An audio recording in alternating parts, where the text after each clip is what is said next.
یہ عبد القادر کی وجہ سے توبہ نہیں کر رہے، خدا کے فضل کی وجہ سے کر رہے، اور اللہ کا فضل گنا جا سکتا نہیں، شمار کیا جا سکتا۔ فرمایا نہ کر۔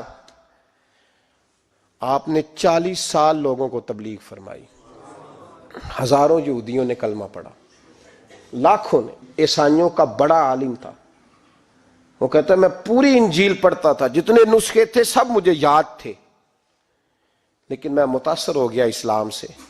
یمن کا رہنے والا تھا، میں نے ایک ٹھان لی اس کے ہاتھ پہ کلمہ پڑھنا ہے جو اس وقت نبی پاک کی امت میں سب سے زیادہ شان والا ہو۔ کہتے میں سویا تو خواب میں جناب عیسیٰ کا دیدار ہوا، اور مجھے کہنے لگے تلاش کرنے کی ضرورت ہی کوئی نہیں، بغداد چلا جا، بغداد حضور غوث پاک کی بارگاہ میں۔ فرمانے لگے اس وقت نبی پاک کی امت میں سب سے زیادہ شان اللہ نے حضور غوث اعظم کو عطا فرمائی، شیخ عبد القادر جیلانی رضی اللہ تعالیٰ غوث پاک۔ ہم کوئی دیوانے لوگ نہیں، یا ہمیں شعور نہیں، یا ہمیں عقل نہیں۔ ساری زندگی کھل کے جس چیز کا زیادہ تعارف کرایا وہ غوث اعظم کی نسبت ہے۔ اب تو ہمارے ہاں پیری مریدی کا رواج ہی نہیں نا۔ حضرت باعزید بستامی فرماتے تھے میں اس مولوی کے پیچھے نماز نہیں پڑھتا جو کسی کا مرید نہ ہو، جس کا اپنا پیشوا کوئی نہیں وہ میری پیشوائی کیسے کرے گا۔ حضرت مخدوم اشرف جہانگیر سمنانی فرمایا کرتے تھے میں تو اس دکاندار سے سودا نہیں لیتا جو کسی کا مرید نہ ہو، اس لیے کہ جس نے تربیت ہی نہیں لی، جس کے اندر درد ہی نہیں، روحانیت ہی نہیں، جس کا پیشوا ہی کوئی نہیں، کس طرح اب تو ماحول نہیں نہ رہا۔ لیکن یاد رکھو یہ نسبت اتنی تگڑی ہے، اتنی تگڑی کہ ہمارے صوفیاء نے ساری زندگی غوث اعظم کا غلام کہلانے میں فخر محسوس کیا ہے۔ کیا رشتہ داری تھی اعلیٰ حضرت بریلوی کی ان سے، کیا تعلق تھا پیر میر علی شاہ صاحب کا ان کے، کیا ان کا، لیکن ان لوگوں نے ساری زندگی کھل کے غوث اعظم کے تذکرے کیے۔ کیوں؟ غوث اعظم نے 40 سال عشاء میں وضو کیا اور فجر تک اللہ کی عبادت کی۔ فرماتے ہیں میرے مالک نے کہا عبد القادر کچھ مانگ لے، نہ اپنے لیے مانگا نہ اولاد کے لیے۔ کہنے لگے مولا قیامت تک جو میرا نام لے نا اسے بغیر توبہ کے مرنے نہ دینا، مرنے لگے تو توبہ کی توفیق دے دینا۔ فرماتے ہیں میرے مالک نے وعدہ کیا ہے جو میرا ماننے والا ہوگا بغیر توبہ کے نہیں مرے گا۔ اور حضور غوث پاک رضی اللہ تعالیٰ عنہ فرماتے میں تو قیامت میں بھی اتنی دیر جنت میں نہیں جاؤں گا جب تک سارے مرید نہ ساتھ چلے جائیں، میں نے جانا نہیں، کھڑا ہو جاؤں گا، عرض کروں گا مولا بھیج۔ میں نے کہا یہاں بھی لوگ ڈر جاتے ہیں، یہ کیسے ہو سکتا ہے؟ اور بھائی پڑھو نا مشکاہ شریف، میرے نبی پاک علیہ السلام نے فرمایا ایک بندے نے ایک اللہ کے بندے کو پانی پلایا تھا، قیامت کے دن اللہ اس کی برکت سے اس گناہگار کو جنت عطا کر دے گا۔ اور حضور نے فرمایا بخاری میں المرء مع من احبا، جو جس سے محبت کرے گا قیامت میں اسی کے ساتھ اٹھایا جائے گا۔ تو ساری زندگی قادری کہلائے، ساری زندگی غوث اعظم کا غلام کہلائے، ساری زندگی خواجہ اجمیر کا نوکر کہلائے، ساری زندگی شاہ نقش بند کا غلام کہلائے، ساری زندگی شیخ شہاب الدین سہروردی کا اپنے آپ کو منسوب کرے اور دنیا سے جائے تو ایسے ہی چلا جائے۔ میرے نبی نے نص بیان کر دیا جو جس سے پیار کرے گا اسی کے ساتھ جائے گا، اسی کے۔ خدا کے فضل سے ہم پر ہے سایہ غوث اعظم کا، ہمیں دونوں جہاں میں ہے سہارا غوث اعظم۔